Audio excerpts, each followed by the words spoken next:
Does the long gap really affect you as an actress between the two films? No, actually, because I've been super busy in that gap. I've been shooting for my films like Akira. I've been doing Force 2 as well. I'm starting Noor tomorrow actually, so I'm very, very excited for that. So I've been super busy. I've just been doing my work, and honestly, for me, it's all about that. I just concentrate on my work. I wear my blinders, do my work, do it well, and when it has to release, it releases. Okay, so actually your character in Akira looks like a very fearless girl who will stand up for what is right. Putting that in context of today's time, you think it's very difficult for celebrities to take a stand on anything because it will end up being controversial? Well, obviously there are a lot of instances where things are blown out of proportion and people are targeted and people are, kind of picked on for no reason. But I will tell you personally, I always stand up for what I feel is right.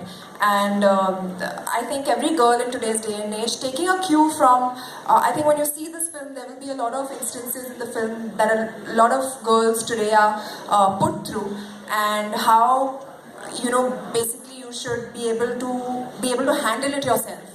So I hope, wish and pray that when people see this film, they understand, girls especially understand that institutions like yours, like schools, other colleges and schools, incorporate self-defense, martial arts as a subject for girls from a very young age, because I feel it's very important in today's day and age.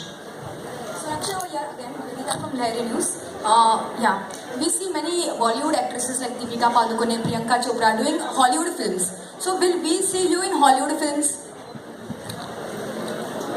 Right now I have no intention as such, but if I get a really good role, I feel they've gotten some really good characters and roles to play in Hollywood. So if something like that comes my way, I will think about it, but right now I don't really intend to as such.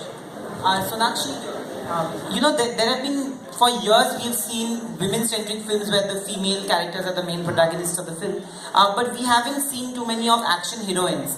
You're doing 2 back-to-back action films. Do you think this will open up more avenues where filmmakers and writers will write films for women with action-oriented Well, I sure hope so. I really hope so, because I'm very, very happy to be a part of a film which is kind of a pathbreaker in its own way. It's the first kind of action woman doing action kind of film. So I'm really happy to be a part of it. And yes, of course, filmmakers should consider pitching more such roles to women. Even Force 2 that I'm doing has, got a fantastic role, and there's a lot of great action in that for me as well. So, I guess the path should open up. How different will be the action from Force 2? Very different, very different. This is very raw hand-to-hand combat, very rustic action, very raw action. That is a bit more style, more chase, sequence, technological, all of that. So it's very different, don't worry. Hi Sonakshi.